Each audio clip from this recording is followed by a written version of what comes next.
ഈ കഴിഞ്ഞ 23-ാം തീയതി ഉച്ചയ്ക്ക് ശേഷം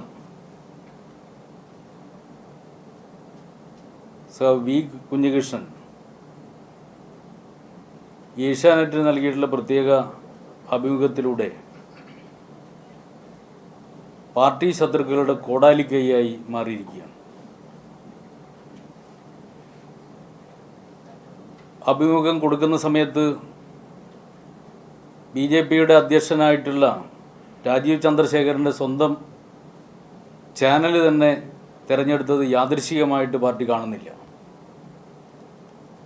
പാർട്ടിക്കെതിരായിട്ട്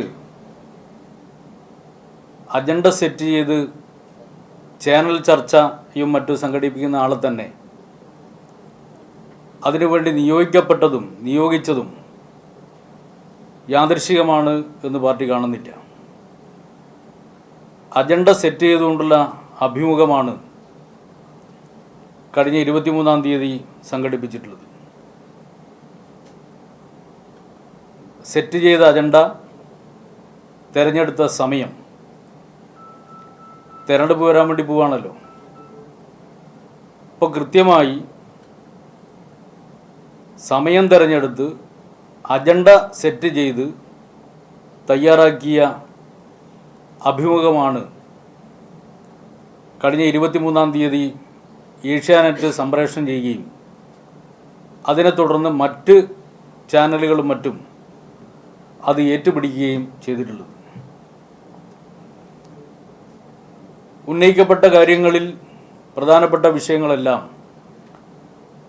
2022 ഏപ്രിൽ മാസത്തിൽ ജില്ലാ കമ്മിറ്റി ചർച്ച ചെയ്ത് ഉയർന്നു വന്നിട്ടുള്ള വിവിധ വിഷയങ്ങളെ സംബന്ധിച്ച് പാർട്ടി നിലപാടെടുത്ത കാര്യങ്ങളാണ്, തീരുമാനമെടുത്ത കാര്യങ്ങളാണ്, പുതിയ കാര്യങ്ങളല്ല. ആ ഘട്ടത്തിൽ തന്നെ നിങ്ങളെല്ലാവരും ഇതുമായി ബന്ധപ്പെട്ടുകൊണ്ടുള്ള നിരവധിയായ നിറം പിടിപ്പിച്ച നുണകൾ, കഥകൾ പ്രചരിപ്പിച്ചതുമാണ്. അപ്പോൾ 2022 ഏപ്രിൽ മാസം ജില്ലാ കമ്മിറ്റി വിഷയം ചർച്ച ചെയ്തതിന് ശേഷം പാർട്ടിയുടെ നിലപാട് സ്വീകരിക്കുകയുണ്ടായി. ഇപ്പോൾ തുടർന്ന് കുറച്ചു കാലം വി കുഞ്ഞികൃഷ്ണൻ പാർട്ടിയുടെ പ്രവർത്തനങ്ങളിൽ നിന്നും മറ്റും വിട്ടുനിൽക്കുകയുണ്ടായി. എന്നാൽ അധികം വൈകാതെ വീണ്ടും അദ്ദേഹം പാർട്ടിയുടെ പ്രവർത്തനങ്ങളിൽ സജീവമായി പങ്കെടുത്തു. അതിനുശേഷം അദ്ദേഹത്തെ പാർട്ടി ജില്ലാ കമ്മിറ്റിയിലേക്ക് ക്ഷണിതാവാക്കി. ക്ഷണിതാവ് ആയതിനു ശേഷം പിന്നീട് പാർട്ടിയുടെ വിവിധ തലങ്ങളിലുള്ള സമ്മേളനങ്ങൾ നടന്നു. ആ സമ്മേളനത്തിൽ കഴിഞ്ഞ ജില്ലാ സമ്മേളനത്തിൽ അദ്ദേഹം പാർട്ടിയുടെ ജില്ലാ കമ്മിറ്റി അംഗമായി മാറുകയും ചെയ്തു.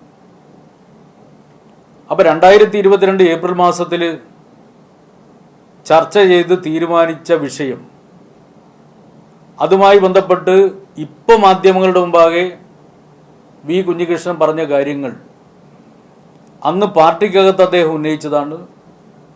ഉന്നയിച്ച വിഷയം സംബന്ധിച്ച് പാർട്ടി ചർച്ച ചെയ്ത് വ്യക്തതയോടുകൂടിയുള്ള നിലപാട് സ്വീകരിച്ചതാണ്.